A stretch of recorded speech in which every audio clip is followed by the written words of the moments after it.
Qui donc es-tu, spectre de ma jeunesse, pèlerin que rien n'a lassé?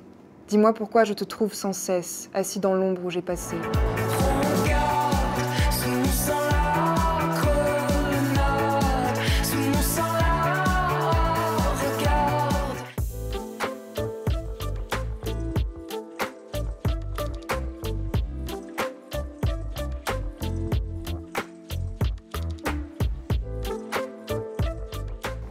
Oui, alors je peux pas tout lire, hein. Vous voyez, c'est un roman ce poème.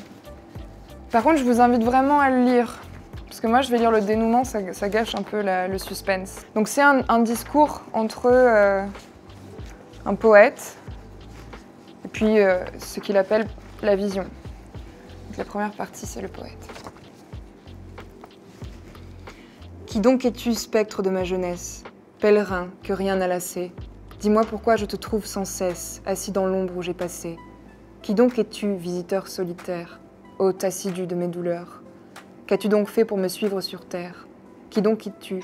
Qui donc es-tu, mon frère, qui n'apparaît qu'au jour des pleurs?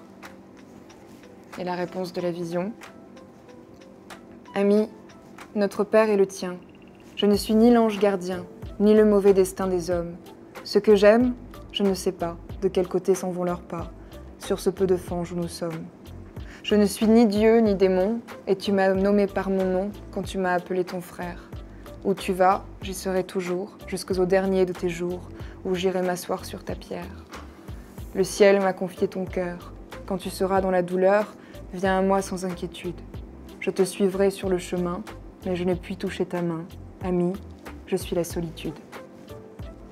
Quand j'étais ado, les livres, c'était mon refuge, la poésie encore plus. Et je me souviens du moment où j'ai découvert ce poème-là, où je devais avoir 15 ans et il m'a bouleversée justement parce que j'étais très seule, j'avais pas beaucoup d'amis et je m'ennuyais beaucoup. C'était vraiment une adolescence solitaire. Et donc il m'a cueillie au moment de ma vie où il pouvait le plus me parler. Je crois que les gens ont un mauvais souvenir de la poésie. Je crois qu'elle est mal enseignée. Un peu comme la musique. Moi, quand on m'a appris la musique à l'école, on m'a acheté une flûte en plastique et on m'a dit tous les jours, toutes les semaines, tu vas avoir 1 heure de musique. Et c'était ça, il fallait apprendre à faire un sol. Et c'était rébarbatif. Et en fait, ça m'a un peu dégoûtée quoi, de l'idée d'apprendre à jouer un instrument. Et la poésie, c'est pareil. Moi, c'était un supplice de réciter des poèmes. C'était un supplice, je trouvais ça hyper dur. Au début de l'adolescence, j'ai fait une expérience complètement inverse, c'est qu'en fait c'est devenu quelque chose de très intime et de très introspectif. Et je dévorais ces poèmes-là et je les faisais miens. Et je me souviens que quand on a commencé ensuite à décortiquer Baudelaire, quand je suis arrivée au lycée, ça m'était insupportable parce que j'avais tellement fait miens ces poèmes-là, je les récitais par cœur, je peux vous réciter encore... Je sais plus, remarque. Je sais plus.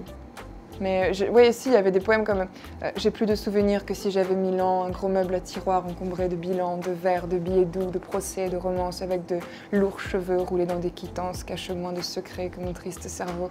Et j'ai encore tout le temps ces poèmes-là en tête et je les oublierai jamais parce qu'en fait, j'ai vécu dedans, c'était mon refuge. Et quand tout à coup, en classe, on nous a dit bon, on va étudier les fleurs du mal, je dis mais non, c'est mon livre, c'est mes poèmes, alors que c'est un livre très connu évidemment et très apprécié, et tant mieux. Mais avant ça, avant le lycée, vraiment au collège, au début de l'adolescence, c'était un pays, la poésie. C'était mon île imaginaire et c'était à moi. Et c'était l'endroit où j'allais pour me réfugier de tout et notamment de la solitude.